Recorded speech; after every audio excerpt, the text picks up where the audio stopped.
and we have with us today the sensational Rajkumar Periyasamy avargal. Please join us for a few words.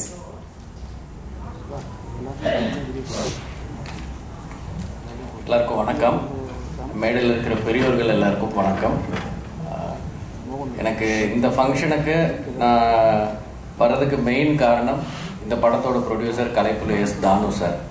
எல்லாரை பற்றியும் பேசிட்டாங்க. So நான் முதல்ல தானு sir பற்றியே ஆரம்பித்து பேசலான் இருக்கேன். ஏன்னா நான் உதவி இயக்குனராக சினிமாவில் என்னோட பயணத்தை துவங்கின போது அந்த படத்தோட ப்ரொடியூசர் வந்து தானு சார் தான்.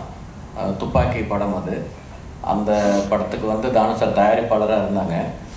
தானு சார் தான் தயாரிக்கிற படங்கள் மட்டும் அல்லாமல் மற்றவங்க தயாரிக்கிற படமாக இருந்தாலும் அதுக்கும் ரொம்ப, அதாவது எப்படின்னா அவர் சினிமாவை தன்னோட கம்பெனியை சார்ந்தது மட்டும்தான் சினிமா, தான் எடுக்கிற படம் மட்டும்தான் படம் அப்படின்னு நிறைய பேர் நினச்சிட்டு இருப்போம். எப்பயுமே ரொம்ப ஃபோக்கஸ்டாக. அது கெட்ட விஷயம் இல்லை, பட் சம்டைம்ஸ் அது ரொம்ப தன் சார்ந்த விஷயமா மட்டுமே மாறிடுது. அப்படி இருக்கும் பொழுது ஒரு பெரிஃபரல் விஷனோட சினிமா மொத்தமும் நம்மளது தான், நம்மளும் அதில் ஒரு அங்கமாக தான் இருக்கோம்னு சொல்லி வேற கம்பெனி தயாரித்தாலும் சரி, தனக்கு சம்மந்தம் இல்லாத ப்ரொடக்ஷன் வழியாக சம்மந்தம் இல்லாத வேற ஏதோ படங்கள் இருந்தாலும் சரி, எனக்கு தெரிஞ்சு தானு சார் என்னோட படத்தோட அனௌன்ஸ்மெண்ட் வந்த நாள், டீசர் வந்த நாள், திருப்பி இன்னொரு டீசர் கொடுத்த நாள், ட்ரெய்லர் வந்த நாள், ஒவ்வொரு பாட்டு சிங்கிள் வெளியிட்ட நாள், படம் வெளியான நாள், படம் வெளியாகி அதுக்கப்புறம் ஓடிட்டு இருந்த நேரத்தில் வெவ்வேறு டைம்லேயும் ஃபோன் பண்ணி எனக்கு விஷ் பண்ணுற முதல் ஆள் தானு சாரை தான் இருப்பாங்க. ஸோ அந்த வகையில் தானு சார் ரொம்ப சப்போர்ட்டிவ். அதுக்கு பிரதிபலன் அப்படிங்கிறது என்ன இருக்கும் அப்படின்னா, அவருக்கு இத்தனை பேரை சம்பாதிச்சிருக்காரு அப்படிங்கிறது தான் இருக்கும். அண்ட் நான் இப்போ நம்ம நிறைய பேர் ஆக்டர்ஸை கொண்டாடுறோம், டைரக்டர்ஸை கொண்டாடுறோம் ஆப்வியஸ்லி, பட் ப்ரொடியூசர்ஸை யாருமே கொண்டாட மறந்துடுறோம்னு நினைக்கிறேன். அவங்க எல்லாருமே மேடை ஏற்றி வச்சுட்டு அவங்க ஒதுங்கிடுறாங்க. எனக்கு தெரிஞ்சு நான் இப்போ ஒரு பாலகனாக இருக்கும் பொழுது கிழக்கு சீமையில மாதிரி ஒரு படம் வந்தது தானு சார் ப்ரொடக்ஷனில். அடுத்தது ஆலவந்தான் எடுத்திருந்தாரு சார், காக்க சார் ப்ரொடியூஸ் பண்ணியிருந்தாரு, துப்பாக்கி படம், தெரி, அசுரன், இப்போ மேக்ஸ், இன்னும் அடுத்து நிறைய படங்கள் பண்ணுவார், கபாலி. ஸோ இந்த மாதிரி தலைமுறைகள் கடந்து இத்தனை ஜெனரேஷன்ஸ் மாறிக்கிட்டே இருக்கு, டைரக்டர்ஸ் மாறிக்கிட்டே இருக்காங்க, ஆக்டர்ஸ் மாறிக்கிட்டே இருக்காங்க. பட் கன்சிஸ்டண்டாக இவ்வளோ பெரிய ஒரு body of work we கிரியேஷன்ஸில் Thanu sir வச்சுருக்காங்க அப்படின்றது ஒரு பெரிய ஒரு இன்ஸ்பிரேஷனலான ஒரு ஜேர்னி அது. ஆக்சுவலாக தானு சார் ஒரு கொண்டாடப்பட வேண்டிய ஒரு ப்ரொடியூசர். ஏன்னா he's been instrumental in many people's careers. இப்போ அமரன் படம் வந்ததுக்கப்புறம் எல்லாரும் சென்சேஷனல் படம், சென்சேஷனல் டைரக்டர் அப்படின்லாம் சொல்லும்போது ரொம்ப சந்தோஷமாக இருக்குது. பட் இந்த படம் வெளியாகிறதுக்கு சரியாக ஒரு வருஷம் முன்னாடி இப்போ நான் அடுத்தது பண்ண போகிற தனுஷ் சார் படம் D55, அந்த படத்துக்கான அழைப்பு எனக்கு முதல் வந்தது தானு சார் கிட்ட இருந்து தான் வந்தது. நான் அப்போ ஸ்கெடியூல் பிரேக்கில் இருந்தேன். காஷ்மீர்லேருந்து ஷூட்டிங் முடிச்சுட்டு வந்துட்டு அடுத்து சென்னை ஸ்கெடியூல் ஆரம்பிக்கிறதுக்கான ஒரு பிரேக்கில் இருந்தோம். அப்போ சார் எனக்கு ஒரு ஈவினிங் ஃபோன் பண்ணி காலையில் ஆஃபீஸ்க்கு வர சொன்னார். நான் போனதுக்கப்புறம் அவர் தான் என்னை கூட்டிகிட்டு போயிட்டு கோபுரம் ஃபிலிம்ஸ் அன்புச்செழியன் சார்கிட்ட என்னை முதல்ல அறிமுகப்படுத்தி வச்சு, இந்த மாதிரி தனுஷ் சாருக்கு கதை ஏதாவது இருந்தால் நீங்கள் இவருக்கு நரேட் பண்ணுங்க அப்படின்னு சொல்லி அப்படி தான் இந்த ப்ராஜெக்ட் துவங்குச்சு. ஸோ ஒரு படம் வர்றதுக்கு முன்னாடியே ஓகே இந்த மாதிரி ஒருத்தரை யூகிச்சு இப்படி ஒன்று பண்ணலாம் அப்படின்னு, அது தன் கம்பெனிக்கான ஒரு விஷயமாகவும் அதை அவர் மாற்றிக்கல. அவருக்கு என்ன ரொம்ப நல்லா தெரியும். பட் என்னை கூப்பிட்டு எனக்கு அந்த ப்ராஜெக்டை அறிமுகம் தான் படுத்தி வச்சார். ஸோ அந்த மாதிரி அது ரொம்ப தன்னலம் மிக்க ஒரு விஷயமா அவர் எதுவுமே பண்ணலை. ஜென்ரலாக சினிமாவுக்கான செயல்பாடுகள் மாதிரியே இருக்கு அவருடைய ஒவ்வொரு செயலும். இன்னொன்று எனக்கு ரொம்ப நெகிழ வச்ச ஒரு சம்பவம் அப்படின்னா, நான் ஃபஸ்ட்டு பண்ண படம் ரங்கூன். அந்த படம் தானு சார் கம்பெனியில் தான் பண்ணியிருக்க வேண்டியது. எப்படின்னா, நாங்கள் துப்பாக்கியில் ஒர்க் பண்ணிகிட்டு இருக்கும்பொழுது முருகதாஸ் சார்கிட்ட நிறைய அசிஸ்டன்ட் டைரக்டர்ஸ் இருந்தோம். அதில் ஒரு 3 அசிஸ்டன்ட் டைரக்டர்ஸுக்கு இமீடியட்டாக அந்த படம் முடிஞ்சோடனே தன்னோட வி கிரியேஷன்ஸ்லேயே படம் பண்ணணும்னு ஆசைப்பட்டார். அவர் கூப்பிடவும் செஞ்சார். அந்த 3 பேரையும் ஒரு சர்ப்ரைஸாக வச்சுருந்தார். அந்த சர்ப்ரைஸில் தான் நான் அந்த வாய்ப்பை நழுவ விட்டுட்டேன். என்ன ஆயிடுச்சுன்னா, சார் ஏப்ரல் 14 தமிழ் வருஷப்பிறப்பு, அந்த வருஷத்தப்போ 3 பேரையும் கூப்பிட்டு ஒரு முன்பணம் கொடுத்து 3 படமாக அந்த துப்பாக்கி படத்தில் வேலை பார்த்த அசிஸ்டன்ட் டைரக்டர்ஸுக்கு நான் படம் பண்ணணும் அப்படின்னு சொல்லி சர்ப்ரைஸாக சொல்லணும்னு வச்சுருந்தாரு. அதில் 2 பேர் கமிட் ஆகாமல் இருந்தாங்க. ஸோ அவங்க அதை யூட்டிலைஸ் பண்ணிட்டாங்க. அந்த நேரம் நான் வேறு சில பேச்சுவார்த்தைகள் போயிட்டு இருந்ததுனால, ஏற்கனவே வேற ஒரு இடத்துல கமிட் ஆகிருந்ததுனால சார் கூட அப்போ ஒர்க் பண்ண முடியாமல் போச்சு. கண்டிப்பாக தானு சார் கம்பெனியில் ஒரு படம் பண்ணணும்னு எனக்கு ரொம்ப ஆசை இருக்குது. அது நடக்கும்னு நினைக்கிறேன். நடக்கிறப்போ ரொம்ப சந்தோஷமாக இருக்கும். தேங்க்யூ சார் இந்த ஃபங்க்ஷனுக்கு கூப்பிட்டது. என்னை கூப்பிட்டதுனால தான் இப்படி விஷயங்கள் நம்ம சார்கிட்ட கூட நேரில் இதை ஷேர் பண்ண மாட்டோம். எங்கேயோ ஒரு இடத்துல ஒரு சந்தர்ப்பம் கிடைக்குது இதை ஷேர் பண்ணுறதுக்கு. அண்ட் அவர் ஒரு விழா எடுக்கிறார், இல்லை அவர் சம்மந்தப்பட்ட ஏதோ ஒரு ப்ராஜெக்ட் வருது அப்படின்னா I think the entire industry is indebted to him in some way, in some form. அதனால every one will make it for him. இப்போ இதில் இந்த இடத்துல இவ்வளோ சேர்கள் தான் போட முடியுங்கிறதுனால இத்தனை பேர் மட்டும் கூப்பிட்டுருக்காருன்னு நினைக்கிறேன் சார். அண்ட் இப்போ இந்த படத்துடைய ட்ரெய்லர் அண்ட் சாங்ஸ் பார்த்தோம். விஜய் கார்த்திகேயா இயக்குனர், அவர் கூட இது முதல் படம் அப்படின்னு சொல்லி சொன்னார். அண்ட் ஏற்கனவே ஒரு படம் முயற்சி செஞ்சு அது பாதியில் இருக்கும் பொழுது இவர்கிட்ட வந்து கதை சொல்லும் பொழுது அந்த கதையை இப்போ படம் ஆக்கியிருக்காங்க. ஸோ அந்த வாய்ப்பு அப்படிங்கிறத கொடுத்ததுனாலேயே இது கூட ஒரு முக்கியமான ஒரு செய்கையாக பார்க்குறேன் நான். விஜய் கார்த்திகேயா பிரதர், ரொம்ப நல்லா இருந்தது உங்களோட ட்ரெய்லர் அண்ட் சாங்ஸ். இது வந்து உங்களுக்கு இந்த மேக்ஸ் அப்படின்ற படம் உங்களுக்கு சக்ஸஸ் மேக்ஸ் அண்ட் பெரிய ஒரு ஹிட்டாக இது வந்து மாறுறதுக்கு என்னுடைய வாழ்த்துக்கள். அண்ட் கிச்சா சுதீப் சார், எனக்கு கொஞ்ச நேரம் முன்னாடி தான் தேசிங் வந்து கீழே இருக்கும்பொழுது இந்த கிச்சா அப்படிங்கிற பெயர் காரணம் சொன்னார். அதுவே ரொம்ப ஆச்சரியமாக இருந்தது. அது சேத்து படத்தோட ரீமேக் வந்து சார் பண்ணாங்க அப்படிங்கிறதே வந்து அதை நான் பார்க்கல.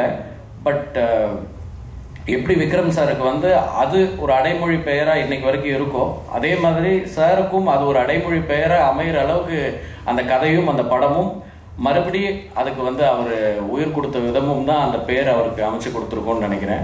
அண்ட் ஜென்ரலாக சொல்லுவாங்க ஆன்டகனிஸ்ட், அதாவது படத்தில் வந்து ப்ரொட்டாகனிஸ்ட்டுக்கு ஹீரோக்கு அகெயின்ஸ்டாக இருக்கிற ஒரு கேரக்டர் வந்து ரொம்ப பவர்ஃபுல்லாக இருக்கணும், ரொம்ப பவர்ஃபுல்லான ஒரு கேரக்டராக இருக்கணும், கேரக்டரைசேஷனாக இருக்கணும் அப்படின்ட்டு. நான் அந்த வகையில் நான் படத்தில் வந்து பார்த்து அவருடைய ஸ்க்ரீன் ப்ரெசன்ஸ் அண்ட் அந்த கேரக்டரை, though it is a negative character, அந்த கேரக்டரை வந்து ஒரு அவ்வளோ ஒரு பிரம்மாண்டமாக தன்னோட ஒரு ஸ்க்ரீன் ப்ரெசன்ஸ் மூலமாக அதை வந்து ஸ்டார்ட் டு எண்ட் அதை வந்து ஒரு ஆங்கர் பாயிண்ட் மாதிரி அந்த படத்தில் வந்து அவர் வந்து பயணிச்சிருப்பார். ஸோ அது ஒரு பிரமிப்பாக இருந்தது. அவரோட ஒவ்வொரு படங்களும் அப்பப்போ பார்க்கும்பொழுது அந்த பிரமிப்பை தந்துக்கிட்டே இருக்குது. இந்த மேக்ஸ் படமும் கிச்சா சுதீப் சாருக்கு ஒரு பெரிய வெற்றி படமாக இருக்கணும் அப்படின்னு சொல்லி நான் வாழ்த்துறேன், வேண்டிக்கிறேன். Thank you sir. And Udhayakumar sir and others, Ilavarasar sir ஒரு நாள் வந்து ஆஃபீஸில் நாங்கள் சந்தித்தோம். போன படத்தில் ஒர்க் பண்ண முடியல, கண்டிப்பாக ஏதோ ஒரு கேரக்டர் அடுத்த இதில் பண்ண முடியும்னு நினைக்கிறேன் சார். உங்களுக்கு பார்க்கும்போதே எனக்கு தோணிட்டு இருந்துச்சு. அண்ட் எல்லாருக்கும் வந்திருக்க எல்லாருக்கும் ரொம்ப நன்றி. அண்ட் பத்திரிகையாளர்களுக்கு பெரிய நன்றி. ஏன்னா இதே சத்யம் தியேட்டரில் தான் வந்து அமரன் படம் ப்ரெஸ் ஷோ தான் நான் வந்து ஃபஸ்ட்டு பார்த்தேன்.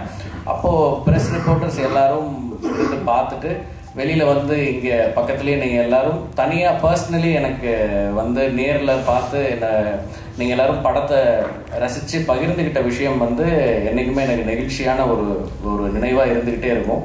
நிறைய பேர் ஃபோன் பண்ணி மெசேஜ் பண்ணி நிறைய பேர் வாழ்த்துனீங்க, ரொம்ப நன்றி. படத்தை எவ்வளோ பெரிய வெற்றி ஆக்கி கொடுத்த மக்களுக்கும் பத்திரிகையாளர்களுக்கும் மிகப்பெரிய நன்றி. தேங்க்யூ. వరల్డ్ ఫేమస్ డైరెక్టర్ இன்னைக்கு రాజమౌళి సార్కి సెంటిమెంటల్ ఆర్టిస్ట్. నుంచి எல்லா படங்கள்ல சுதீப் சார் இருக்காரு.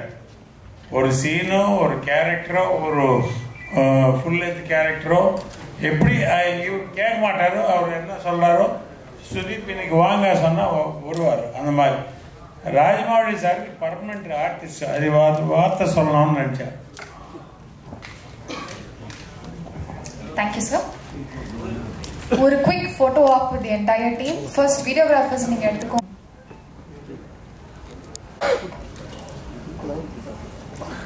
ஒரு மிகச்சிறப்பான நிகழ்ச்சி இங்கே நடந்து கொண்டிருக்கிறது. கலைப்புலி தானுவானன் அவர்களுடைய தயாரிப்பில் மேக்ஸ், இந்த டைட்டிலே ஒன்று டிஃப்ரெண்டாக இருக்குது. மேக்ஸ் திரைப்படத்தினுடைய ட்ரெய்லர் மற்றும் பாடல் வெளியீட்டு விழா மிக அற்புதமாக காட்சி அமைப்புகள்,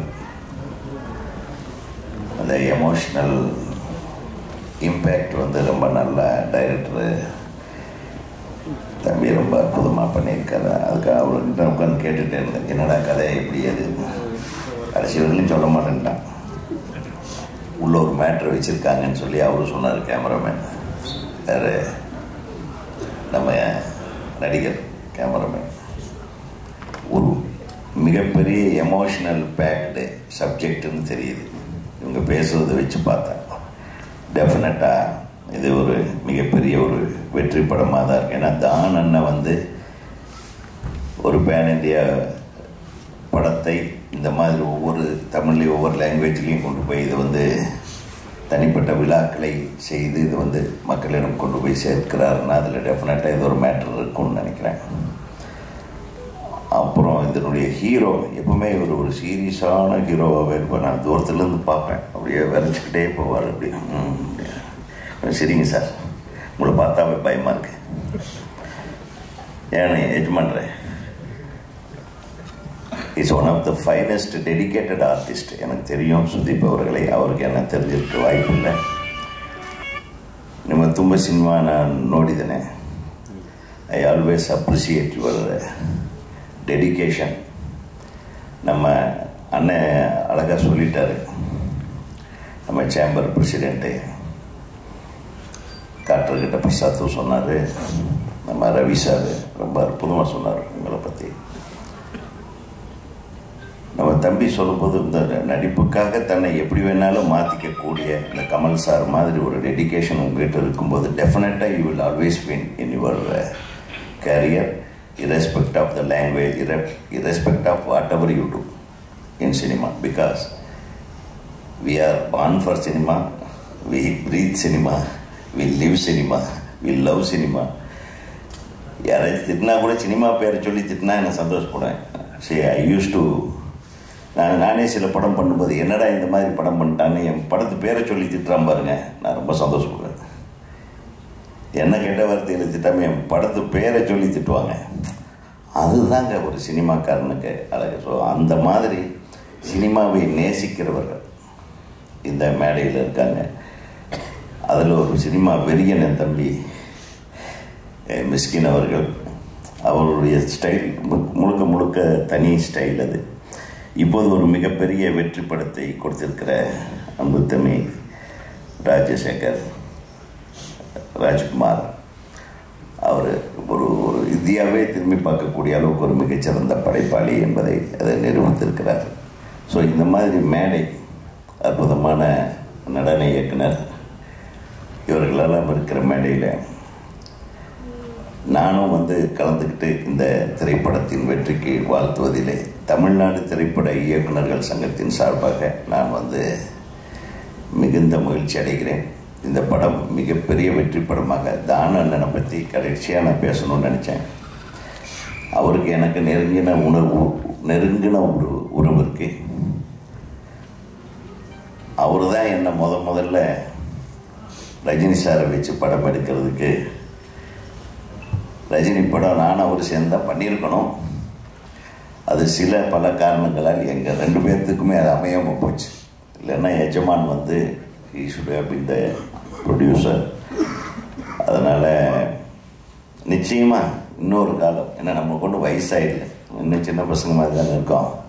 நான் சினிமாவுக்காரனுக்கு எப்பவுமே வயசாகாது இல்லையா சுதீஷ்? என்ன எழுதிடுறேன் கரெக்டாக. இன்றைக்கும் அந்த பாசமலரை பற்றி சொல்லும்போது அப்படியே நம்மளுக்கு எப்படி மனசு வந்து அப்படியே வருடுது. ஒரு அண்ணன் தங்கச்சின்னா இன்னைக்கு சாதாரண மாதிரி பாசமலர் குரூப்பாடா நீ, பாசமலர் அண்ணன் தங்கச்சியாடா நீ, நம்ம ஒரு உதாரணத்துக்கு சொல்கிறாங்க இல்லையா. ஸோ அந்த மாதிரி திரைப்படங்கள் வந்து இன்ஃப்ளூயன்ஸ் பண்ணாத மனிதர்களே கிடையாது இப்போ. ஏன்னா மனிதர்களால் வந்து இன்ஸ்பயர் ஆனது சினிமா. மனித வாழ்க்கையை தான் நம்ம வந்து இன்ஸ்பயர் ஆகி சினிமாவை பண்ணுறோம். ஆனால் அந்த திரைப்படங்களே மனித வாழ்க்கைக்கு இன்ஸ்பயர் ஆகும்போது that becomes a greater art. So அந்த மாதிரி ஒரு மிக உயர்ந்த படைப்புகளுக்கு சொந்தக்காரர்கள் எல்லாம் இங்கே இருக்கும் இந்த மேடையில் இந்த மேக்ஸ் திரைப்படம், அவர் சொன்ன மாதிரி அண்ணனை சூப்பர் ஸ்டார் என்று ரஜினிகாந்தை முதலில் பேர் போட்டு அவரை அழைத்தவர் வந்து அண்ணன் தான் அவர்கள். அவரும் சூப்பர் ஸ்டார் தயாரிப்பாளர் தான். ஆனால் அந்த சூப்பர் ஸ்டார் தயாரிப்பாளருக்கு கரவோசத்தோடு ஒரு மிகப்பெரிய வாழ்த்துக்களை தெரிவிப்போம். அதே மாதிரி கிச்சா சுதீப் அவர்கள் அவர் அவர் மிகப்பெரிய நடிகர். அவரும் கன்னடத்தில் நிச்சயமாக அவர் தான் இப்போதைக்கு சூப்பர் ஸ்டார் அவர் தான். ஸோ கன்னடத்தில் தொடர்ந்து சூப்பர் ஸ்டாராக நீங்கள் வந்து இந்த படத்தின் மூலமாக இன்னும் ஒரு படி மேலே வரணுன்று வாழ்த்துறேன். இயக்குனர் முதல் படமாக இருந்தாலும் எங்கள் தம்பி நம்ம ஊர்லேருந்து போயிருக்காரு, எங்கள் அண்ணனால் ஆசீர்வதிக்கப்பட்டு. நிச்சயமாக நீங்கள் தொடர்ந்து வெற்றி படங்களை கொடுக்க வேண்டும், பேன் இண்டியா படங்களை கொடுக்கக்கூடிய அளவுக்கு உங்களுக்கு ஒரு வெற்றி கிடைக்க வேண்டும். அப்புறம் நம்ம நடிகர் இருக்கார், அப்புறம் அவர் சொல்ல வேண்டியதில்லை, அவர் நம்ம கூடவே வாழ்ந்துருக்காங்க. அனைத்து நல்லுள்ளங்களுக்கும் இதயங்களுக்கும் வாழ்த்து தெரிவித்து விடைபெறுகிறேன். நன்றி, வணக்கம். இனிய நாள் இது.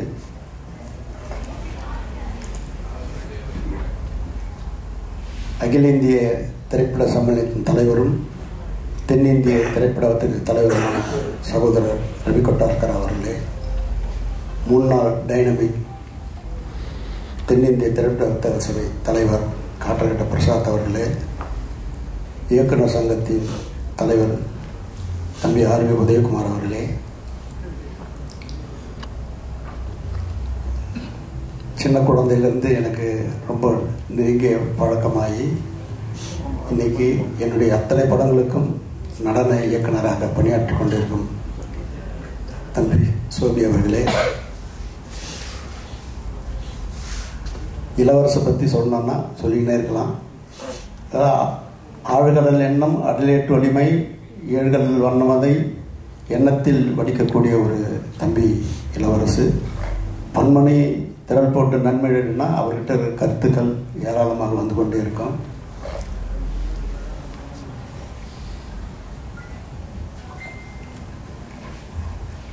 தேசிங் பரிசம் பற்றி சொல்லணும்னா அவர் சொன்ன கதை எல்லா பெரிய நடிகர்கிட்டையும் சொல்லி அத்தனை பேரும் ஓகே பண்ண படம். அதுபோக இப்போ அவர் சேர்ந்திருக்கிற இடத்துல மிகப்பெரிய இடத்துக்கு தான் அந்த கதை போச்சு. என்னுடைய வாழ்த்துக்களை நான் அடிக்கடிக்கு சொல்லின்னு இருப்பேன். அதுக்காக பல ரெஃபரன்ஸுங்களாம் அவருக்கு வாட்ஸ்அப்பில் அனுப்பிச்சின்னு இருப்பேன். அதாவது அந்த படம் அவ்வளோ அது வெற்றி அடையிறதுக்கு நான் அவ்வளோ முயற்சி பண்ணின்னு இருக்கிறேன், இன்னமும் பண்ணிடுறேன், எப்பவும் பண்ணின்னு இருப்பேன். அப்படிப்பட்ட ஒரு நல்ல ஒரு கலைஞன். ஆனால் நீ வருவ, வெல்வ, நிற்ப, நிலைப்ப, அது உறுதி. அதே மாதிரி அமரன் பட இயக்குனர் இதுவரையிலையும் ஒரு 4 நாள் தூக்கம் வராமல் தவிச்ச ஒரு தவிப்பு அமரன் படம் பார்த்தபோது இருந்தது. அது ஒவ்வொரு முறையும் அவர்கிட்ட பேசினே இருப்பேன். துப்பாக்கியில் வந்து முருகதாஸோட அவர் பணியாற்றும் போது இந்த கம்ப்யூட்டர் ஆப்ரேட் பண்ணின்னு லேப்டாப்பில் கூட சொல்லுவார். அன்றைக்கி பிடிச்சது தான் எனக்கு. இது ரொம்ப சின்சியரான ஒர்க்கர். அந்த மாதிரி அந்த 3 பேர்களை கொடுத்து 2 பேருக்கும் பெரிய வெற்றி கிடைச்சிது. ஆனால் முருகதாஸே என்கிட்ட சொல்லி, சார் ராஜ்குமாருக்கு ஒரு படம் கொடுக்குறப்பா, நான் கொடுத்தேன்பா, அவர் வேற ஒரு இடத்துல கமிட் ஆகிட்டாருப்பா அப்படின்னு நான் சொன்னேன். ஒரு உதவி இயக்குனர் கூட ஒரு பெரிய லெவலுக்கு எத்தனை வரணும்னு நினைக்கக்கூடிய ஒரு தலையாய ஒரு இயக்குனர் முருகதாஸ்.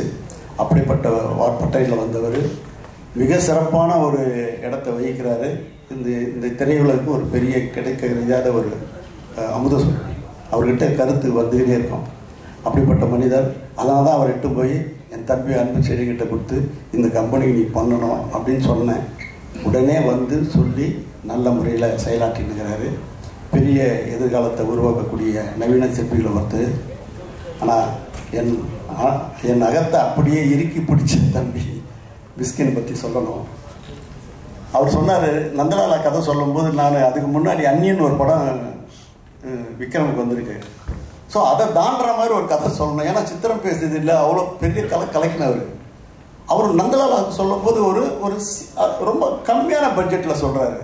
நான் அதெல்லாம் பெருசாக அதை விக்ரம் வச்சு அந்நியனை தாண்டணும்னு நினைக்கிறேன்ப்பா, அதனால் அந்த மாதிரி ஒரு கதை சொல்லப்போன்னு தான் சொன்னேன். தவிர அந்த படம் நிச்சயமாக சேலஞ்சாக பண்ணி மிகப்பெரிய வெற்றி கொடுத்து நற்படத்தினுடைய நற்பெயரை பெற்றார். அதுக்கப்புறம் அவர் அந்த கதை சொன்னார். ஆனால் இப்போ ட்ரெயின் எடுத்துகிட்டு இருக்கிற அவர் இன்னொரு ரகசியம் தெரியும். இவர் வந்து விஜய் சேதுபதிக்கும் சிவாஜி குமார் சாருக்கும் கதை சொல்லியிருக்கார். அந்த கதை சொன்னோன்னா அவங்க எனக்கு ஃபோன் பண்ணி, சார் மிரட்டிட்டார் சார், விட்றாதீங்க சார், மிகப்பெரிய லெவலில் ட்ரெயின் வரும் சார், எனக்கு ரொம்ப திருப்தி அப்படின்னு சொன்னோடனே நான் தம்பிகிட்ட தம்பி எனக்கு நீ கதை சொல்லவே வேணாம், நீ படம் பண்ண அப்படின்னேன். அந்த ரகசியம் இப்போ தான் சொல்கிறேன். அவன் ஆல்ரெடி எனக்கு ஒவ்வொரு நாளும் ஒரு உணர்ச்சி பிரவாகமாக இருக்கக்கூடிய ஒரு மனிதர். அதாவது எல்லா துறையிலையும் ஒரு ஈடுபாடு இருக்குது. நான் போகும்போது கம்போஸ் பண்ணி நிற்பேன். சும்மா விளையாட்டு இல்லை, ஒரு பெரிய 90 வயசு இசை மேதையை வச்சு அவர்கிட்ட பாடம் பயின்று அவர்கிட்ட உட்காந்து அந்த சுரங்களை வாசிக்கிறதும் சரி, அதை பாடி காமிக்கிறதும் சரி. நேற்று கூட சொல்லும்போது, தம்பி உங்ககிட்ட இருந்த அந்த ஜீவன் அந்த பாடகர்கிட்ட போகணும், அதை நீ எப்படியாவது வாங்கி இல்லை நீயே பாடிடு அப்படின்னு நேற்று கூட நைட்டு சொல்லிட்டு வந்தேன். அப்படிப்பட்ட இன்வால்மெண்ட்டு. அதாவது நம்ம நிரந்தர இயக்குனர் என்ற வரிசையில் எங்களுக்கு இவரும் ஒரு தலையாய இடத்தை பிடிச்சிருக்கிறாரு. அவருக்கு அந்த படத்தினுடைய வரும்பொழுது தான் நான் அவரை பற்றி அதிகமாக சொல்ல வேண்டியிருக்குது. உண்மையிலேயே எனக்கு கூட பிறக்காத ஒரு தம்பியாக தான் நான் மிஸ்கினை நினைக்கிறேன். அதாவது ஒரு நல்ல ஒரு பண்பாளர். தகப்பன் ஸ்தானத்தில் வச்சு என்னை நினைக்கும் போது உண்மையிலேயே எனக்கு ரொம்ப சந்தோஷமாக இருக்குது. அப்படிப்பட்ட சூழ்நிலையில் நான் இருக்கிறேன். இயக்குனர் என்கிட்ட வந்து ஒரு நாள் கதை சொன்னார். கதை சொன்ன அடுத்த செகண்டே என் மனசுக்கு இது ஏன்னா நான் எல்லா லாங்குவேஜ் படம் எடுத்துட்டேன். ஹிந்திலேருந்து தமிழ், தெலுங்கு, மலையாளத்துலேருந்து. கன்னடத்தில் எடுக்கலையேன்னும் போது எனக்கு கிச்சா சார் தான் ஞாபகம் வந்தது. ஃபோன் பண்ணுறேன். அதாவது 2004 அவரை சந்திச்சிருக்கிறேன். அவரை நான் சந்திச்சிருக்கோம் காக்க காக்க படத்துக்காக. அதுக்கப்புறம் முதல் முறை அவருக்கு நான் ஃபோன் பண்ணி, இது ஒரு அருமையான கதை, நீ கதை கேட்டு பிடிச்சா நீ பண்ணு தம்பி அப்படின்னேன். சார் எவ்வளோ வருஷம் ஆச்சு, 18-19 வருஷம் ஆச்சு உங்களை நான் சந்தித்து, என்ன மாதிரி மனிதர் நீங்கள் அனுப்புங்க சார் அப்படின்னார். உடனே இவங்களை அனுப்பிச்சி வச்சேன். கதையை கேட்டு ஒரு வாரம் தங்க வச்சு அவரே ஒரு ஸ்கிரிப்ட் எழுதி கரெக்டாக டைரக்டருக்கு கையெழுத்து இவரை கையெழுத்து போட்டு எனக்கு 2 பேப்பர் அனுப்பிச்சார். அது எந்த காலத்து அது இன்னும் பதியம் போட்டு என்னுடைய பூஜை ரூமில் வச்சுருக்கிறேன். அப்படிப்பட்ட இன்வால்மெண்ட் உள்ள ஒரு கலைஞர். அதாவது தன்னை வருத்தி கதாபாத்திரத்துக்கு உயிர்ப்பிக்கக்கூடிய ஒரு மாபெரும் கலைஞர். நீங்கள் படம் பார்க்கும்போது தான் தெரியும், படத்தில் இருக்கிற ஒவ்வொரு ஃப்ரேமும் அவரும் சேர்ந்து உருவாக்குறதுல ரொம்ப ரொம்ப ரொம்ப சந்தோஷம். இன்வால்மெண்ட்டு, அதாவது அந்த படத்தில் பங்குண்ட அத்தனை பேரும் அவர்கிட்ட வந்து ஒரு ஃபயர், ஒரு டெடிக்கேட்டட், ஒரு பக்தியாக தான் அவரை பார்ப்பாங்க. அப்படிப்பட்ட ஒரு மனிதர் இந்த படத்தில் ஆத்மாதமாக உடல், பொருள், ஆவி அத்தனையே கொடுக்குற மாதிரி கொடுத்துருக்கிறாரு. எனக்கு வந்து கன்னடத்தில் மிகப்பெரிய ஒரு பேர் வசூலை அள்ளி கொடுக்கும். அவர் பாட்ஷான்றது இந்த படத்தில் மாபெரும் பாட்ஷாவாக வருவார். என்னுடைய ஆத்மார்த்த மகிழ்ச்சியும் நன்றியும் தெரிவிச்சுக்கிறேன். இதுக்கு மேலே எனக்கு எதுவும் சொல்ல தெரியல. ராஜ்குமார் பெரியசாமியை பற்றி நான் இன்னும் நிறைய சொல்ல வேண்டியது இருக்குது. வருங்காலம் அதுக்கு வழிவகுக்கும் என்று சொல்லி, பத்திரிகை நண்பர்களே, சகோதரர்களே, என் பணிவான வேண்டுகோள், ஒரு நல்ல கலைஞன் உருவாகி இருக்கிறார்.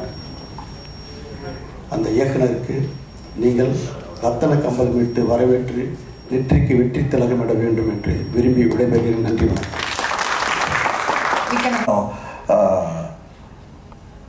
People review the films in different ways.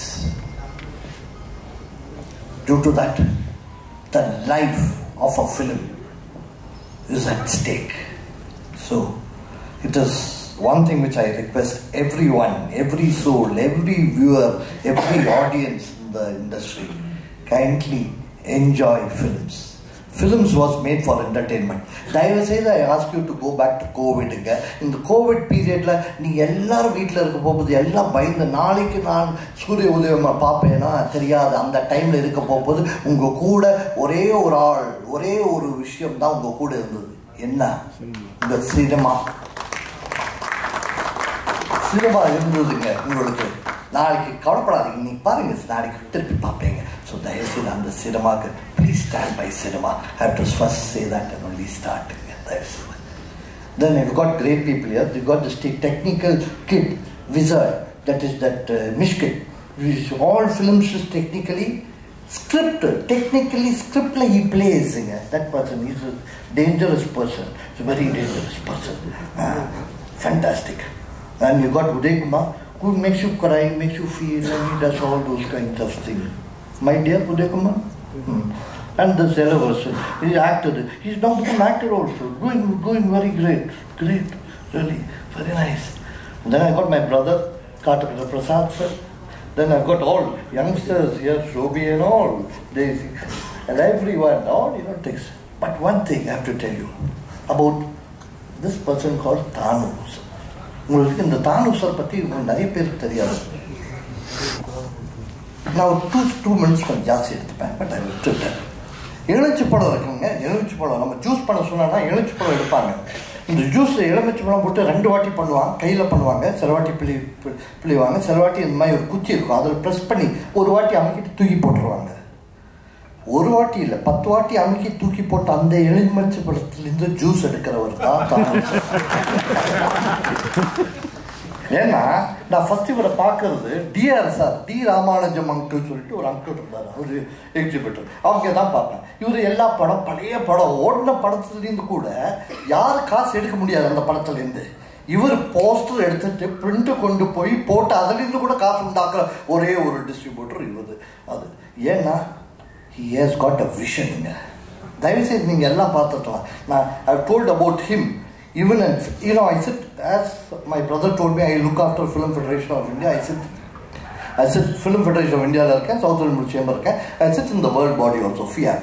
That is all India, the whole world body. Okay. Hadada mukkiyam, content, பாஷை என்ன வேணும் வரலாம். ஸோ இதே திங் 10ல் 50 என்னெல்லாம் லாங்குவேஜ் இப்போ இந்தியா மாத்திரம் இல்லைங்க. தேர் ஃபிலிம்ஸ் இப்போ நம்ம தமிழ் படங்கள் கூட ஜெயலர் அண்ட் நம்ம காந்தாரா, கேஜிஎஃப் எல்லா படங்கள் their dubbing into Bahasa, Indonesian language, Swahili, that is African language, Spanish, எல்லா லாங்குவேஜ். ஸோ இது எல்லா லாங்குவேஜ் தயவு செய்து தானும் அவர்களை எல்லா லாங்குவேஜ் டப் பண்ணுங்க. அது என்ன ஹெல்ப் வேணும், பேன் வேர்ல்டு படம் பண்ணுங்க. பேன் இந்தியா பண்ணிட்டு இருக்கோம், பேன் வேர்ல்டு பண்ணுங்க. அதுக்கு all associations will be with you. Thank you once again. Let this film be a big hit. Saila. Director வந்து கிட்டத்தட்ட 20 வருஷத்துக்கு முன்னாடியே பார்த்துருக்கேன். ரொம்ப பெரிய ஸ்ட்ரகிளுக்கு அப்புறம் ரொம்ப ரொம்ப கஷ்டப்பட்டு இந்த நிலைமைக்கு வந்திருக்கார். ஸோ அவரோட சப்போர்ட்டு கண்டிப்பாக உங்களுக்கு இருக்கணும். அவர் வந்து ஜென்ரலாக வந்து ஒவ்வொரு ஷார்ட்டப்பும் பார்த்தா பெங்களூருக்கும் சென்னைக்கும் டே நைட்டு ஒர்க் பண்ணிகிட்டே இருப்பார் கஷ்டப்பட்டு. இந்த சமயத்தில் சப்போஸ் நான் வேறு ஷூட்டிங்கில் வர முடியாட்டி கூட என்னை தேடி வந்துடுவார். அதை பற்றி டிஸ்கஸ் பண்ணுறதுக்கோ, அது சார் ஏன் சார் இவ்வளோ கஷ்டப்படுறீங்கன்னு கேட்டால் அவர் அதை பற்றி கவலைப்பட முடியாது. ஏன்னா அவ்வளோ அதை ரொம்ப இஷ்டமாக, அது வந்து என்ன சொல்கிறது, ரொம்ப பை ஹார்ட் அண்ட் சோல் போட்டு அதை ஒர்க் பண்ணியிருக்காரு. நிச்சயமாக இந்த படம் வந்து அவருக்கு பெரிய வெற்றியை கொடுக்கும், பெரிய ஒரு ஆர்வமாக இருக்கும் நான் நம்புகிறேன் கண்டிப்பாக. ஏன்னா நான் சார் வந்து எனக்கு சுதீப் சார் வந்து காமிச்சார். என்னென்னா அந்த கிட்டத்தட்ட ஒரு 30 மினிட்ஸ் இந்த படத்தோட சீக்வன்ஸ்லாம் காமிச்சாரு. பயங்கரமாக இருந்தது உண்மையிலேயே. நான் முழு படமும் அந்த மாதிரி இருக்குன்னு நான் நம்புகிறேன் நிச்சயமாக. அது அவ்வளோ எனர்ஜி பேக்டாக இருந்தது, பயங்கர எமோஷனாக. அந்த ஒரு ½ hour எனக்கு பயங்கர இம்பேக்ட் கொடுத்தது. நிச்சயமாக படமும் அந்த மாதிரி இருக்குன்னு நான் நம்புகிறேன். அதுக்கப்புறம் தானு சார் வி கிரியேஷன் வந்து என்னோட ஹோம் ப்ரொடக்ஷன் மாதிரி. அவங்க படம் எவ்வளோ பெரிய ஸ்கேலில் இருக்குன்னு உங்களுக்கு தெரியும். இப்போ வந்து சுதீப் சாரோட ப்ரொடக்ஷனும் சேர்ந்து 2 பேர் சேர்ந்து பண்ணும்போது அந்த படம் எவ்வளோ பெரிய கிராண்டியராக இருக்குன்றது நீங்கள் பார்க்கலாம். சார் ரொம்ப நாள் கழிச்சு நாங்கள் வந்து போஸ்டர் எப்பவுமே ஜென்ரலாக சின்ன போஸ்டர் தான், லைக் சைஸ்லாம் மாறிடுச்சு. பார்த்தா இன்றைக்கி ரொம்ப நாள் கழிச்சு பெரிய போஸ்டராக நான் பார்த்தது வந்து சார் ரொம்ப சந்தோஷமாக இருக்குது. அந்த போஸ்டர் எங்கே பார்த்தாலும் அந்த மாதிரி சேர்ந்து கொஞ்சம் அந்த மாதிரி செவரு இல்லை நினைக்கிறேன், அதனால கொஞ்சம் கம்மியாக இருந்தது. அங்கங்கே இருந்தது. இன்னும் நிறைய செவரு இருந்தால் எல்லா இடத்துலையும் இன்றைக்கி மேக்ஸ் போஸ்டர் தான் இருந்திருக்கும். அது பார்க்கும்போது ரொம்ப சந்தோஷமாக இருக்குது. சினிமாவோட அந்த பழைய முன்னாடிலாம் அப்படி இருக்குல்ல, அது அந்த பார்க்கும்போது ரொம்ப ஹாப்பியாக இருந்தது. ஸோ இந்த ப்ரொடக்ஷன் வேல்யூ எப்படி இருக்குன்னு உங்களுக்கு தெரியும். நான் சொல்லி தான் தெரியும்னு கிடையாது. ஒன்று இது வந்தால் அப்படி வரும் அப்படின்றதுனால அவரோட ஒர்க் பண்ணது ரொம்ப இன்ட்ரெஸ்டாக இருந்தது. So happy sir, thank you so much sir. இந்த படம் வந்து காட் கெஸ் நல்ல மிகப்பெரிய வெற்றி அடையும் நான் நம்புகிறேன். நீங்களும் இதுக்கு சப்போர்ட் பண்ணணும். மெயினாக வந்து படம் எல்லாருக்கும் சப்போர்ட் பண்ணணும். மெயின் அவர் முதல் படம், அது நான் சொல்கிறது டேரக்டருக்காக நீங்கள் பெரிய சப்போர்ட் பண்ணணும். ஏன்னா அவரோட ஹார்ட் ஒர்க்கு நான் பார்த்துருக்கேன்னு சொன்னாலும் நீங்கள் நிச்சயமாக அதுக்கு உங்களோட சப்போர்ட் இருக்கும் நான் நம்புகிறேன். மெரி Christmas, happy new year. Thank you so much.